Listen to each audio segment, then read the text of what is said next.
भागलपुर के जगदीशपुर और बांका का आतंकी व बालू माफिया रणवीर राय को पुलिस ने अवैध हथियार के साथ गिरफ्तार कर लिया। पुलिस को 22 अप्रैल को गुप्त सूचना मिली थी, जिसके आधार पर जगदीशपुर थाना क्षेत्र का कुख्यात अपराधी बालू माफिया व कई वर्षों से फरार चल रहा जगदीशपुर हसनपुर का रहने वाला सत्यनारायण राय के पुत्र रणवीर राय को पुलिस की विशेष टीम के द्वारा उसके ससुराल अकबर नगर के पैन गांव से 2 देसी कट्टा और 12 जिंदा कारतूस के साथ गिरफ्तार कर लिया। गौरतलब है कि लाल वारंटी के कुख्यात अपराधी रणवीर राय का आपराधिक इतिहास रहा है। उस पर कई स्थानों में दर्जनों केस दर्ज हैं। अवैध रूप से बालू खनन, रंगदारी और अवैध जमीन कारोबार, हत्या, पुलिस पर हमला, अनुसूचित जाति जनजाति पर अत्याचार, महिलाओं के साथ छेड़छाड़ जैसे संगीन मामले दर्ज हैं। पुलिस उपाधीक्षक विधि व्यवस्था डॉक्टर गौरव कुमार के नेतृत्व में छापेमारी के दौरान कुख्यात अपराधी व कई वर्षों से फरार चल रहे रणवीर राय को गिरफ्तार किया गया। भागलपुर पुलिस को बहुत बड़ी सफलता हाथ लगी है। एक लाल वारंटी और बहुत बड़ा बालू माफिया रणवीर राय नाम का है जो पकड़ा गया है।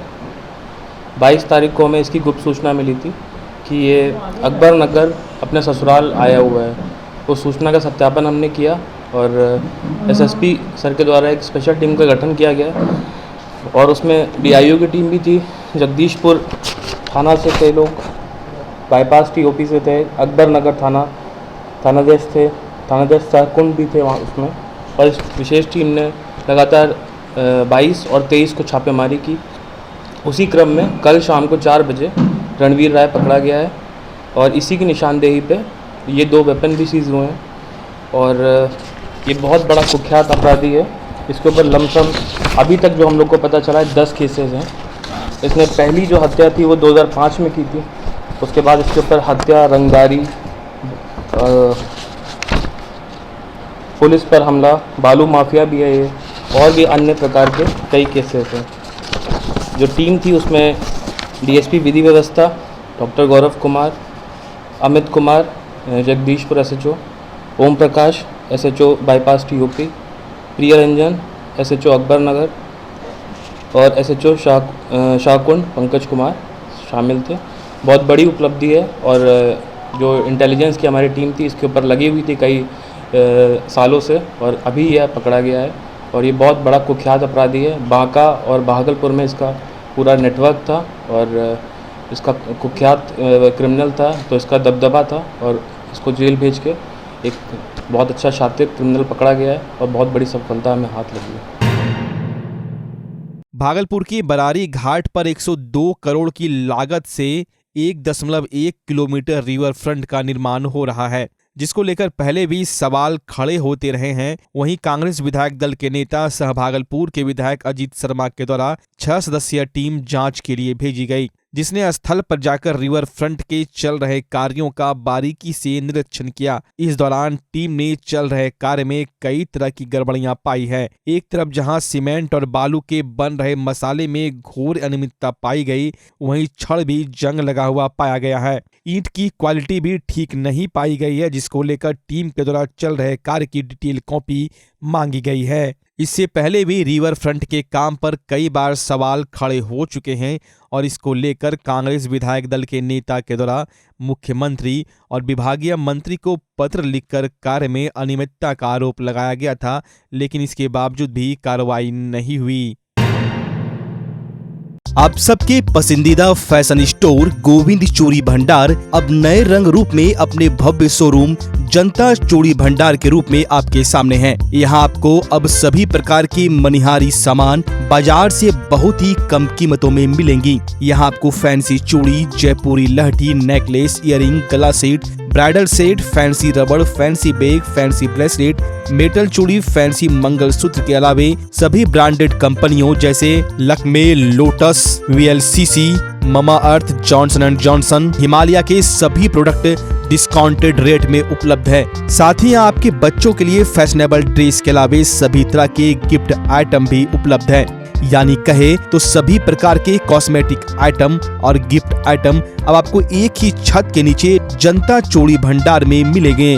तो एक बार चले आइए और कॉस्मेटिक आइटम में पहली बार बड़ी छूट का लाभ उठाएं। हमारा पता है जनता चूड़ी भंडार, DN सिंह रोड, प्रिया पूजा पायल के बगल में, भागलपुर। ईद के मौके पर डी कोट लेकर आया है बम्पर धमाकेदार ऑफर। जीन्स पर फ्लैट 50% की छूट, एक खरीदो एक फ्री ले जाओ। साथ ही shirt, T shirt, cotton pant, formal pant पर पूरे 40% का फ्लैट डिस्काउंट पाएं। एक के साथ एक बिल्कुल फ्री ले जाए। साथ ही 2 खरीदे और 3 पाए। कपड़ों की दुनिया के जाने माने नाम डोनियर की फैशनेबल प्रस्तुति डी कोट एक्सक्लूसिव स्टोर।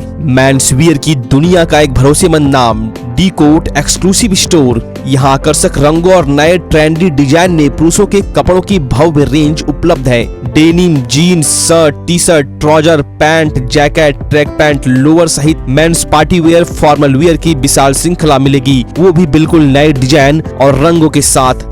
तो चले आइए और पूरे परिवार के साथ भरपूर छूट का लाभ उठाएं।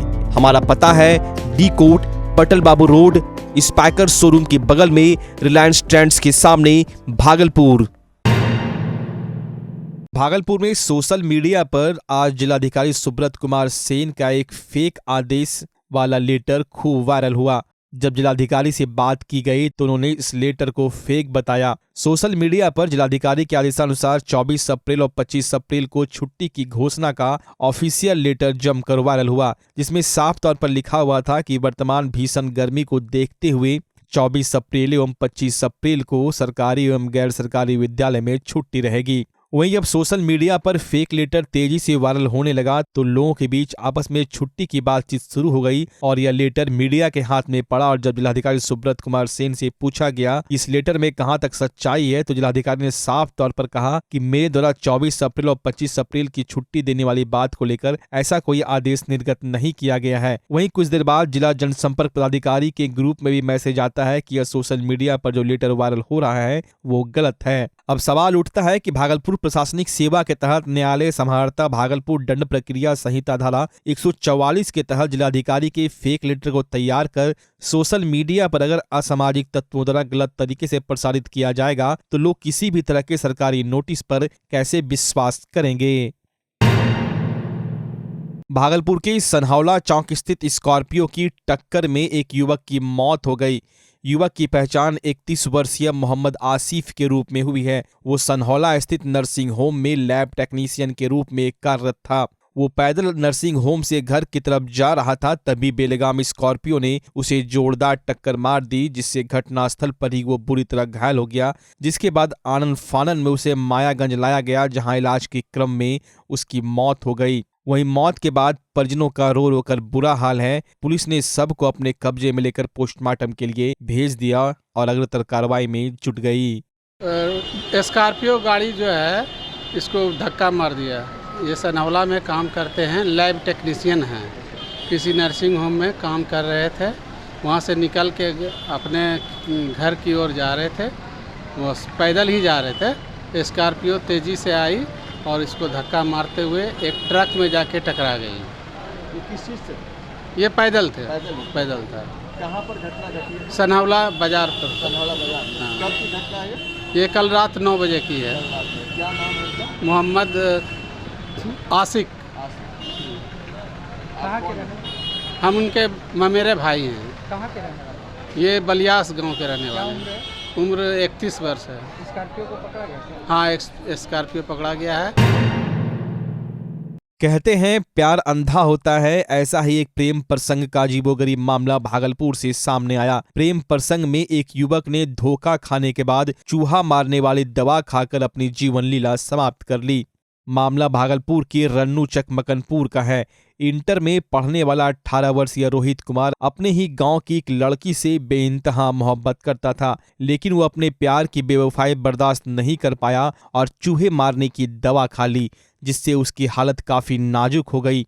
आनन फानन में उसके परिजनों ने जवाहरलाल नेहरू चिकित्सा महाविद्यालय अस्पताल लाया, जहां इलाज के दौरान उसकी मौत हो गई। परिजनों का कहना है कि वो मानसिक रूप से कमजोर था। रोहित की किसी से कोई दुश्मनी भी नहीं थी। वहीं एक परिजन ने प्रेम प्रसंग का मामला बताया है। कल शाम में मार्केट आया, मार्केट से गया तो घर जाके बेहोश हालत में गिर गया।